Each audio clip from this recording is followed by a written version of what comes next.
Indian foreign പോളിസിയെ പറ്റിയിട്ട് LSGD മെയിൻസിൽ ഒരു section ഉണ്ട് നമുക്ക് പഠിക്കാൻ വേണ്ടിയിട്ട്. അപ്പോൾ ഇന്ത്യൻ ഫോറിൻ പോളിസിയുമായിട്ട് ബന്ധപ്പെട്ടുള്ള മൾട്ടിപ്പിൾ ചോയ്സ് ക്വസ്റ്റ്യൻസ് ആണ് ഈ വീഡിയോയിൽ നമ്മൾ ഡിസ്കസ് ചെയ്യുന്നത്. ഒന്നാമത്തെ ചോദ്യം, which of the following is a key principle of India's foreign policy? ഇന്ത്യയുടെ ഫോറിൻ പോളിസിയുടെ കീ പ്രിൻസിപ്പിൾ എന്താണ്? Options: alignment with western powers, non alignment, isolationism, alliance with Russia. അപ്പോൾ ആൻസർ വരുന്നത് നോൺ അലൈൻമെൻ്റ് ആണ്. ഇന്ത്യയുടെ ഫോറിൻ പോളിസിയുടെ കീ പ്രിൻസിപ്പിൾ എന്ന് പറയുന്നത് നോൺ അലൈൻമെൻ്റ് ആണ്, പഠിച്ചു വെക്കുക. അടുത്ത ചോദ്യം, what is a primary objective of India's neighbourhood first policy? ഇന്ത്യയുടെ നെയ്ബർഹുഡ് ഫസ്റ്റ് പോളിസിയുടെ പ്രൈമറി ഒബ്ജക്റ്റീവ് എന്താണ്? Options: to isolate neighbouring countries. രണ്ടാമത്തെ option: to establish economic and military dominance over neighbours. മൂന്നാമത്തെ option: to prioritise and strengthen relations with neighbouring countries. അതായത് neighbouring കൺട്രീസുമായിട്ടുള്ള relation strengthen ചെയ്യുക എന്നതാണ് neighbourhood പോളിസിയുടെ primary objective എന്ന് പറയുന്നത്. അപ്പോൾ ആൻസർ വരുന്ന ഓപ്ഷൻ സി ആണ്, to prioritise and strengthen relation with neighbouring countries. അടുത്ത മൂന്നാമത്തെ ചോദ്യം നോക്കാം. ഈ ചോദ്യങ്ങളൊക്കെ നിങ്ങൾക്ക് ഡിഗ്രി ലെവൽ മെയിൻസ്, അതായത് LSGD മെയിൻസ് ആണ് ഇപ്പോൾ വരുന്ന എക്സാം. അതിൽ വരുന്ന വളരെ പ്രധാനപ്പെട്ട ഒരു ടോപ്പിക്കാണ് ഇന്ത്യയുടെ റിലേഷൻ വിത്ത് അതർ കൺട്രീസ് എന്ന് പറയുന്നത്. അതുമായിട്ട് ബന്ധപ്പെട്ടിട്ടുള്ള ഇന്ത്യയുടെ ഫോറിൻ അഫയേഴ്സ് എന്ന് പറയുന്നത് വളരെ ഇമ്പോർട്ടൻ്റ് ആയിട്ടുള്ള ഒരു സെക്ഷനാണ്.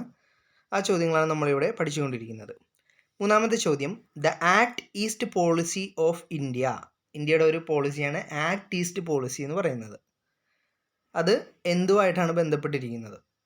ഏത് പ്രദേശവുമായിട്ടാണ് ബന്ധപ്പെട്ടിരിക്കുന്നത്? ആക്ട് ഈസ്റ്റ് പോളിസി എന്ന് പറയുന്നത് എന്തുമായിട്ടാണ് ബന്ധപ്പെട്ടിരിക്കുന്നത്? Options: Europe, South Asia, South East Asia, Middle East. Answer option C ആണ്, സൗത്ത് ഈസ്റ്റ് ഏഷ്യയുമായിട്ട് ബന്ധപ്പെട്ടിട്ടുള്ളതാണ് ആക്ട് ഈസ്റ്റ് പോളിസി എന്ന് പറയുന്നത്, Act East policy of India എന്ന് പറയുന്നത്.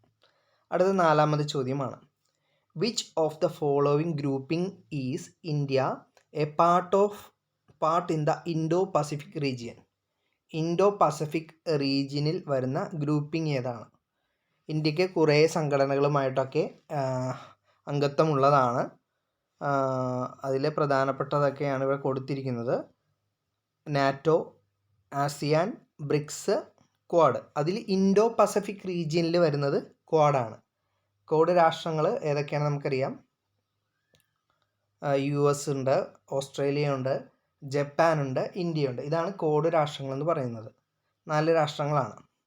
ഇത് ചൈനയുടെ ആധിപത്യം കൺട്രോൾ ചെയ്യുന്നതിന് വേണ്ടിയിട്ട് ഈ 4 രാജ്യങ്ങൾ കൂടി ഗ്രൂപ്പ് ചെയ്തിരിക്കുന്ന ഒരു സഖ്യകക്ഷിയാണ് ക്വാഡ് എന്ന് പറയുന്നത്.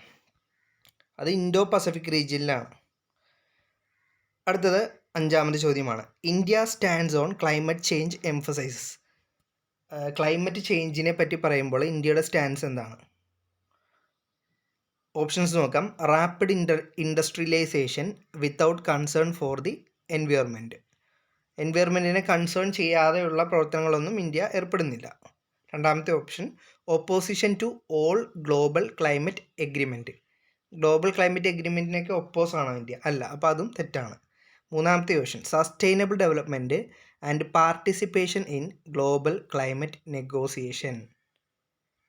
ഗ്ലോബൽ ക്ലൈമറ്റ് നെഗോഷിയേഷൻസിൽ സസ്റ്റൈനബിൾ ആയിട്ടുള്ള ഡെവലപ്മെൻറ്റിന് വേണ്ടിയിട്ട് പാർട്ടിസിപ്പേറ്റ് ചെയ്യുക എന്നതാണ് ഇന്ത്യയുടെ ക്ലൈമറ്റ് ചേഞ്ചിലുള്ള എംഫസൈസ് എന്ന് പറയുന്നത്. അപ്പോൾ ഓപ്ഷൻ സി ശരിയാണ്.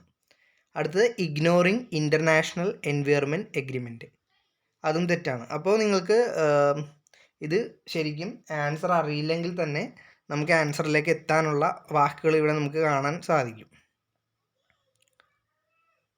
വിത്തൗട്ട് കൺസേൺ, ഒന്നാമത്തത് നെഗറ്റീവ് സ്റ്റേറ്റ്മെൻ്റ് ആണ്.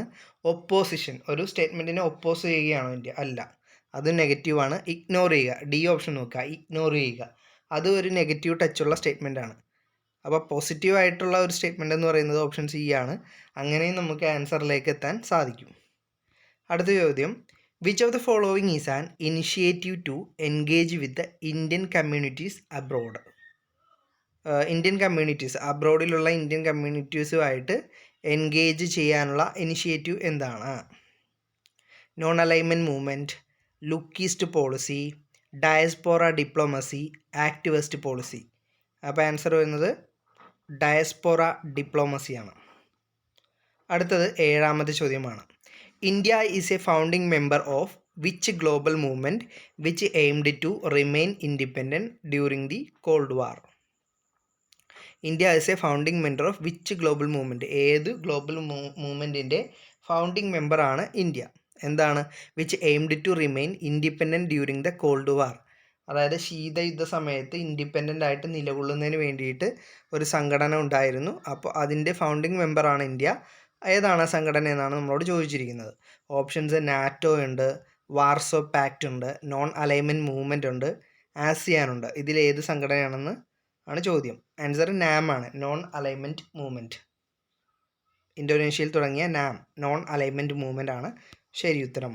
അടുത്ത 8ാമത്തെ ചോദ്യമാണ്. Which major power is India balancing relation with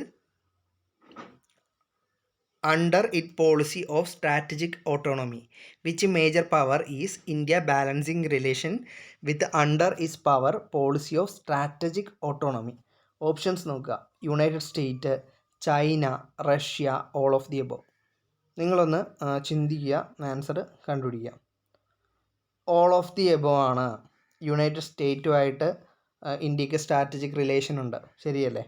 ചൈനയുമായിട്ടുണ്ട്, റഷ്യയുമായിട്ടുണ്ട്. അപ്പോൾ അതുകൊണ്ട് തന്നെ ഓൾ ഓഫ് ദി എബോവ് ആണ് ഇവിടെ ആൻസർ ആയിട്ട് വരുന്നത്.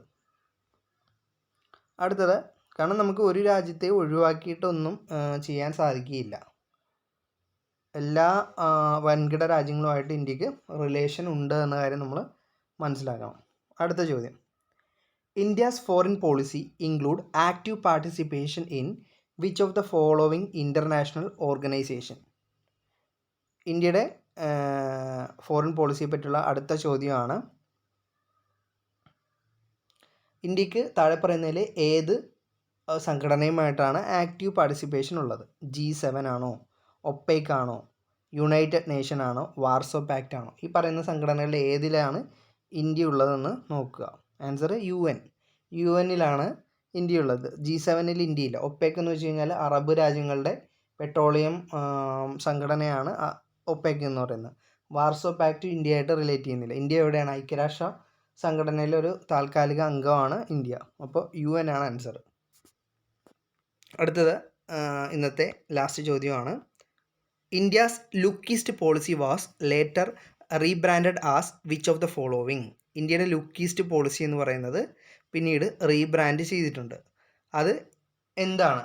ആദ്യം ലുക്ക് ഈസ്റ്റ് പോളിസി എന്ന് വെച്ച് കഴിഞ്ഞാൽ ഏഷ്യൻ രാജ്യങ്ങളിലെ, ഈസ്റ്റ് ഏഷ്യൻ രാജ്യങ്ങളിലെ ലുക്ക് ഈസ്റ്റ് പോളിസി എന്ന് പറയുന്ന ഒരു പോളിസി ഇന്ത്യക്ക് ഉണ്ടായിരുന്നു. അതിനുശേഷം അതെന്തായിട്ടാണ് മാറിയത്? Act East policy, act West policy, south corporation, look west policy. അപ്പോൾ നമുക്ക് ചോദ്യത്തിൽ നിന്നുള്ള കീവേഡിൽ നിന്ന് തന്നെ ആൻസറിലേക്ക് പോവാം. ലുക്ക് ഈസ്റ്റ് പോളിസിയിൽ നിന്നും എന്തിലേക്ക് മാറി? ആക്ട്, അവിടെ ഒരു ആക്ഷൻ നടത്തണം. ആക്ട് ഈസ്റ്റ് പോളിസി എന്ന് പറയുന്നതിലേക്കാണ് മാറിയിട്ടുള്ളത്. അപ്പോൾ ആൻസർ ഓപ്ഷൻ എ ആണ്, ആക്ട് ഈസ്റ്റ് പോളിസി എന്നാണ് ശരി ഉത്തരമായിട്ട് വരുന്നത്.